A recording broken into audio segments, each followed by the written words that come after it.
कितने नंबर है?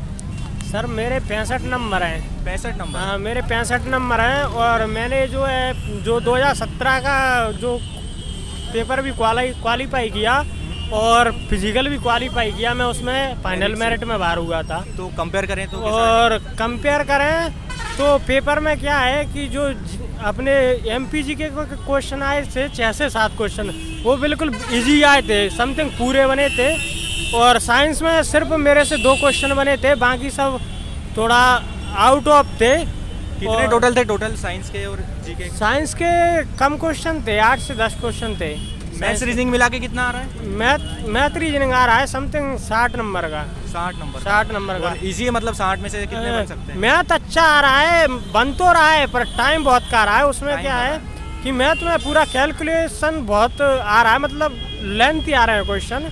और कथन निष्कर्ष में जो आए थे कम से कम 17-18 नंबर के आए थे, उसमें कुछ तो ये पूर्वावधारणा से भी थे, कुछ ये कुत्ता बिल्ली वाले, कुछ कुत्ते बिल्ली है इससे भी थे, और कुछ ऐसे आते हैं कि यस टी से बड़ा है या उसके नीचे एक माइनस जैसा निशान रहता है या उसके समान है, ऐसे करके तो कम से कम अपने 17 से 18 क्वेश्चन आए थे। तो उसमें क्या है, ज़्यादा चांसेस कुछ गलत होने के भी बनते हैं। और चित्र आकृति वाले कुछ क्वेश्चन? और हाँ, उसमें क्षेत्रमिति से एक क्वेश्चन आया था, उसमें कोण पूछा था, और एक आया था घनाभ का आयतन।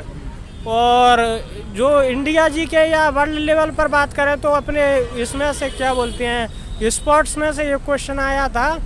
स्पोर्ट में ये एशियाई गेम्स भारत में कितनी बार हो चुके हैं, अच्छा।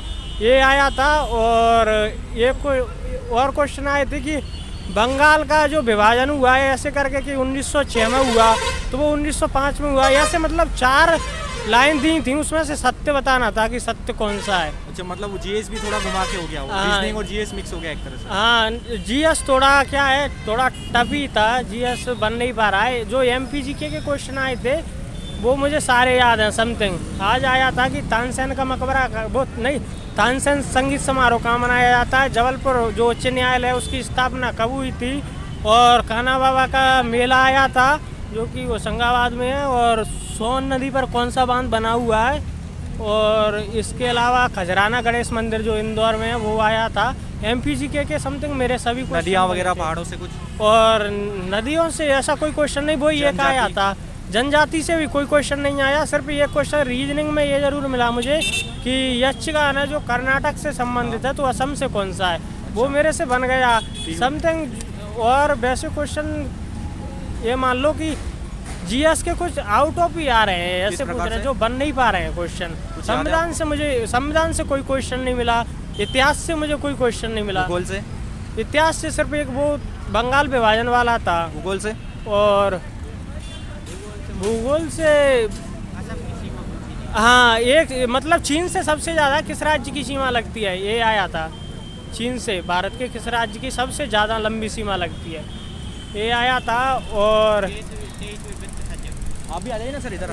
नहीं, गवर्नर आरबीआई के जो 23वें गवर्नर हैं वो कौन है, उन्होंने पूछा कि आरबीआई के जो 23 नंबर वाले गवर्नर है वो कौन है, ऐसे पूछा था। और कुछ याद आपको सर क्वेश्चन? बस यही थे। और सर वो मैथ बहुत मतलब पूरी तरह से कैलकुलेशन। और सर मैं बताना चाहूँ, जैसे ही मेरा सभी लोगों का एक साथ सबमिट हुए सिस्टम, तो मैंने उठकर ऐसे चल फिर के भी देखा डिस्प्ले अपनी आंखों से।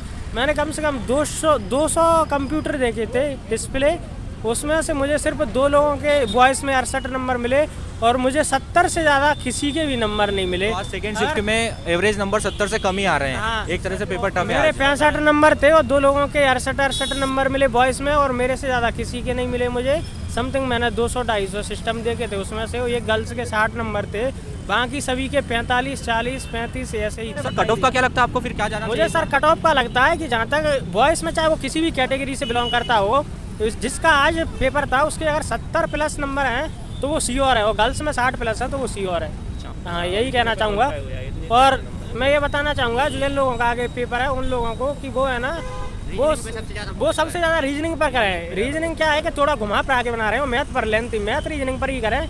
साइंस को और करंट को पढ़ने से कोई फ़ायदा नहीं है, एमपीजी के सरल आ ही रहा है, बस यही है कि। और 3 क्वेश्चन गलत भी आए थे जिनके ऑप्शन गलत थे, और मतलब दो क्वेश्चन या 3 क्वेश्चन मेरे से बन नहीं पाए, और टाइम मैनेजमेंट मेरा फिक्स ही हुआ था, जबकि मैं घर पर आधा घंटा मेरे लिए बचता था। और जो टेस्ट सीरीज चल रही हैं कोचिंगों की, उनको भी मैंने ज्वाइन किया, उनमें मेरे हमेशा ही 75 से 80, 80, 77, 78, 85, 82 और मतलब 70 से नीचे तो मेरे आते ही नहीं थे कभी टेस्ट सीरीज में। और मेरा जो पिछली बार MP प्लस के जो दोनों बार के पेपर क्वालिफाई हुए हैं, मैं बता दूँ 2 बार दे चुका हाँ, जो 2016 का पेपर था ना, उसमें भी मेरे 61 नंबर आए थे, पर मुझे ऐसा नहीं थी कि मेरा क्वालिफाई हो जाएगा, तो हो गया था, तो मैं फिजिकल में फेल हुआ उस समय। और 17 वाले में मेरे 73 नंबर थे OBC कैटेगरी से, तो मेरे नॉर्मलाइजेशन में 72 पॉइंट कुछ बचे थे, तो ऐसे में उसमें बाहर हो गया फाइनल मेरिट से फिजिकल के बाद। और मेरे अभी नंबर 65 नंबर आए हैं। और पेपर को बोल सकते हैं पर कि थोड़ा मॉडरेट प्लस टफ ही था बस सर। ठीक है सर, आपको बहुत बहुत शुभकामनाएं, ऑल द बेस्ट, आपका सिलेक्शन हो। 65 नंबर आपके, आप तो बता रहे हो उस हिसाब से बहुत अच्छे आए हैं इस क्षेत्र में। 65 नंबर है सर, आप पता नहीं है, मुझे लग रहा है कि क्योंकि वैकेंसी कम है तो कम से कम 70 प्लस वालों का ही होगा। नॉर्मलाइजेशन का खेल भी बाकी है पूरा। हाँ, नॉर्मलाइजेशन का खेल बाकी है, पर ऐसा नहीं है कि क्या पता 7 से 8 नंबर बढ़, इतना नहीं बढ़ेंगे, मुझे लग रहा है 4-5 नंबर बढ़ सकते हैं, कुछ क्वेश्चन गलत थे तो बस यही है।